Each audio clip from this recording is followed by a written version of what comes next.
Video ini dibuat atas tujuan berkongsi ilmu semata-mata. Ia tidak dibuat untuk menghina atau menjatuhkan kredibiliti mana-mana pihak, organisasi atau jabatan.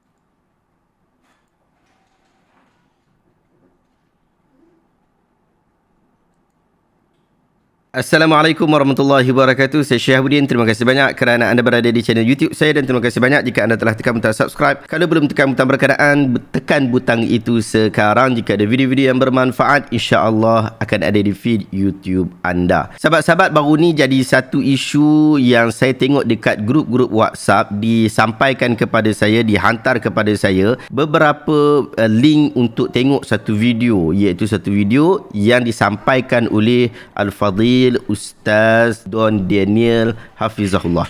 Dia sebut tentang satu kenyataan yang saya fikir kita boleh bincang ataupun kita boleh react secara bersama. Kita tengok video berkenaan sama-sama.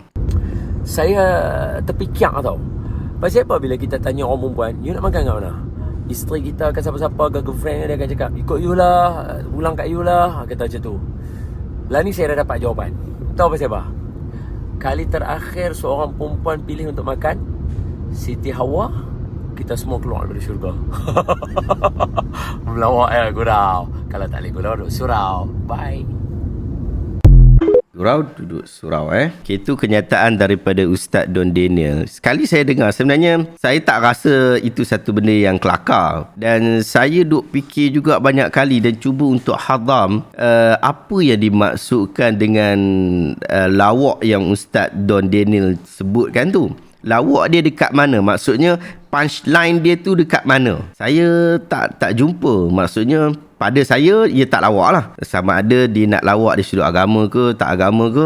Pada saya, dia tak lawak daripada sudut genre lawak itu sendiri. Tidak cukup untuk menghiburkan hati saya. Yang kedua adalah, saya nampak macam ada sedikit salah faham berkaitan tentang isu ni. Dan betulkah kali terakhir orang perempuan pilih untuk tempat makan ataupun pilih makanan ialah di dalam syurga, kemudian kita kena buang daripada syurga disebabkan pemilihan wanita untuk tempat makan dia. Tapi saya ada jumpa satu kenyataan dekat Facebook yang menarik untuk kita baca sama-sama dan kita ambil manfaat daripada kenyataan berkenaan. Kenyataan tersebut direkodkan oleh Ustaz Luqman Hakim dekat Facebook beliau. Dia kata, Siti Hawa pilih makanan itu sebab kita keluar syurga, Ustaz Don. Itu antara kenyataan secara makna Ustaz Don dalam satu gurauannya. Ada beberapa perkara perlu dijelaskan di sini. Pertama, Islam tidak pernah salahkan Hawa dalam isu keluarkan manusia, iaitu Adam dan Hawa daripada syurga. Al-Quran tidak menyalahkan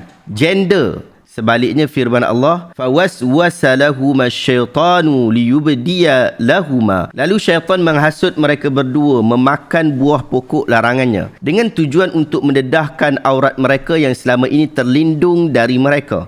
Lalu ia berkata, Tuhan kamu tidak melarang kamu mendekati pokok ini melainkan supaya kamu, perkataan kamu dekat sini lakuma rabbukuma manahakuma rabbukuma, maksudnya kamu berdua, supaya kamu berdua tidak menjadikan malaikat atau tidak menjadi dari kalangan mereka yang hidup kekal abadi. Fa akala minha fabadat lahuma sawatuhuma. Maka kedua-duanya memakan dari pohon itu, lalu tampaklah bagi kedua-duanya aurat-auratnya. Surah Taha ayat 121. Ibn Kathir menyatakan iblis terus-menerus menggoda dan merayu kedua-duanya sehingga kedua-duanya memakan buah terlarang itu. Buah terlarang itu berasal dari pohon khuldi. Syaitan memperdayakan mereka. Ini di dalam tafsir Al-Quran Al-Azim, Ibn Kathir sebut. Dalam Safat Tafasir pula disebutkan, syaitan memperdayakan mereka berdua dengan sumpah. Adam menyangka bahawa tidak seorang pun berani berdusta dalam bersumpah dengan nama Allah.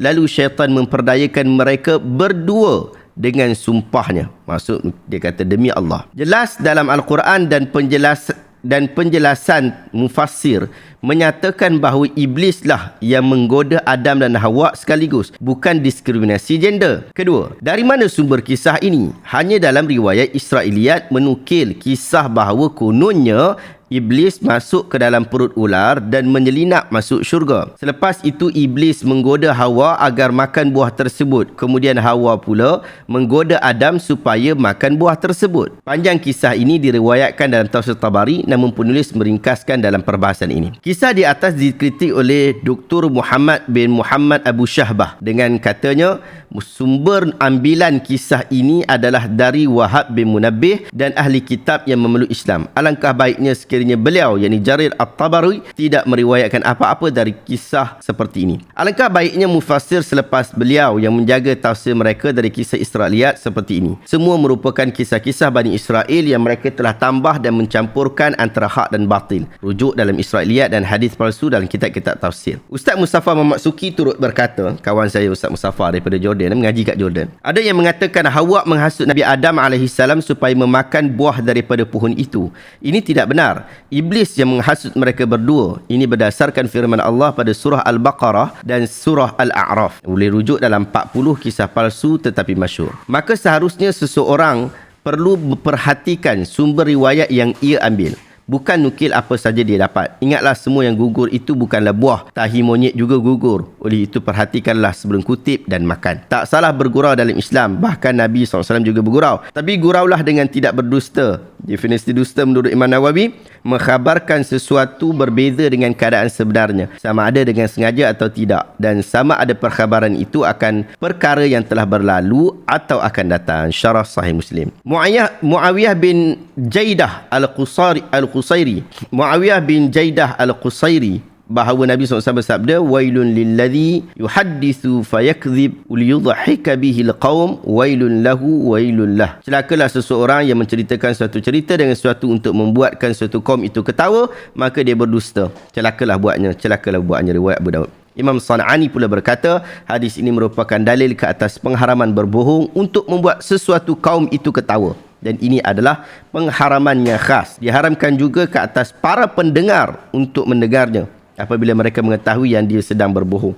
Ini kerana perbuatan itu dianggap sebagai mengakui perkara yang mungkar. Bahkan wajib ke atas mereka untuk mengingkari perbuatan tersebut atau bangun dari tempat duduk. Sesungguhnya perbuatan berbohong dianggap sebahagian dari dosa besar. Rujuk dalam Subul Salam. Yang tu kenyataan daripada Ustaz Luqmanul Hakim. Dia bagi padat dan juga padu berkaitan tentang penjelasan terhadap isu ni. Saya faham ramai orang daripada kalangan kita tersalah tangkap dengan isu Adam dan juga Hawa ini dikeluarkan daripada syurga disebabkan Hawa, lalu disalahkan Hawa.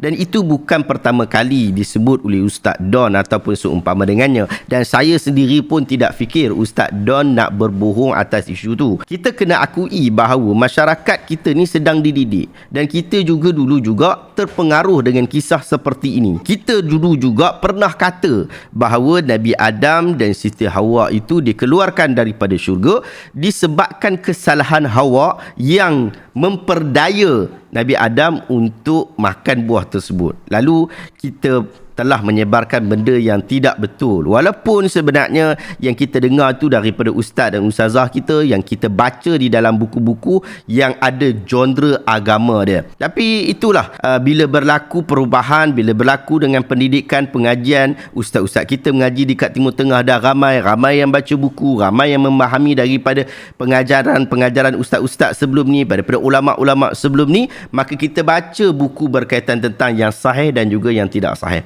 Antaranya kita membaca berkaitan tentang isu ni kerana di dalam kitab-kitab kita disebut bahawa itu ada cerita Israiliyat. Israiliyat ni dia ada 3 disiplin. Pertama, jika ia bertepatan dengan Quran dan Sunnah, kita ambil, kita ikut. Yang kedua, sekiranya ia tidak bertentangan dengan Quran dan Sunnah, tak ada masalah. Nak ambil, tak ambil, tak apa. Nak dengar, tak dengar, tak apa. Nak ikut, tak ikut, tak apa. Tak ada masalah. Kalau dia tak bertentangan dengan apa yang dibawa oleh agama. Tetapi yang ketiga, kalau ia bertentangan dengan agama, disiplin kita ialah kita menolak riwayat berkenaan. Antara Israiliyat, cerita-cerita orang Bani Israel yang ditolak ialah cerita ini. Sebab dia bercanggah dengan Al-Quran. Allah Ta'ala dah sebut di dalam ayat tadi. Fawaswasalahuma syaitan. Syaitanlah yang memberikan waswas itu. Syaitanlah yang memperdaya Nabi Adam dan Siti Hawa. Lahuma disebut di situ. Lahuma maksudnya bukan seorang. Syaitan ni dia bukan pedaya seorang. Dia bukan pedaya Hawa saja. Dia bukan pedaya Adam saja, tidak. Tetapi dia pedaya kepada Siti Hawa dan juga Nabi Adam. Jadi dia dua kat situ. Lahuma. Lahuma kat situ maksud ada dua orang. Kalau seorang saja, Nabi Adam saja disebut lahu. Tapi kalau Hawa saja disebut laha. Tapi kalau disebut lahuma, maksudnya adalah kedua-dua mereka. Maksudnya Nabi Adam dan Siti Hawa, bukan seorang saja. Demikian juga Allah Ta'ala mengekalkan kaedah itu di dalam perkataan-perkataan yang seterusnya. Syaitan kata, waqala ma nahakuma, apa yang menghalang kamu berdua. Ma nahakuma, nahakuma, perkataan kuma disebut di situ dengan maksud kamu berdua. Kalau kamu seorang lelaki, ma nahaka. Tetapi kalau kamu perempuan, nak kata dekat Hawa, ma nahaki.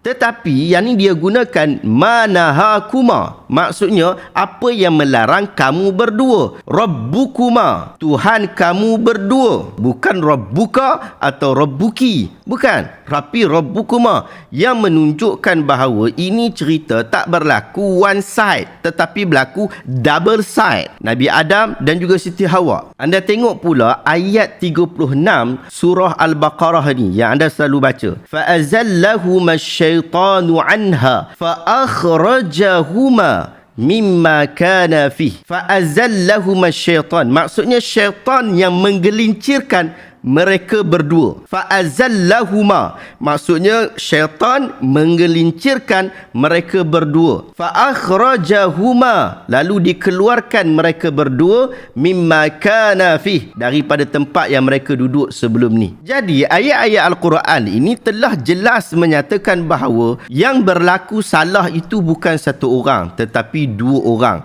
dan disebabkan dua orang berkenaanlah digelincirkan mereka oleh syaitan dan mereka dikeluarkan daripada syurga. Wallahu ta'ala alam. Sahabat, adakah anda dapat satu ilmu yang bermanfaat pada video hari ini? Jika anda rasa video hari ini bermanfaat, tekan butang share.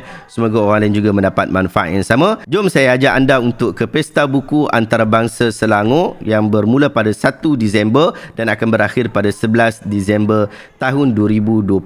Banyak buku-buku yang ada di sana, termasuklah bus yang menyediakan buku-buku tulisan saya di nombor P74 Santai Ilmu Publication. Kita jumpa di sana. Terima kasih banyak. Assalamualaikum warahmatullahi wabarakatuh.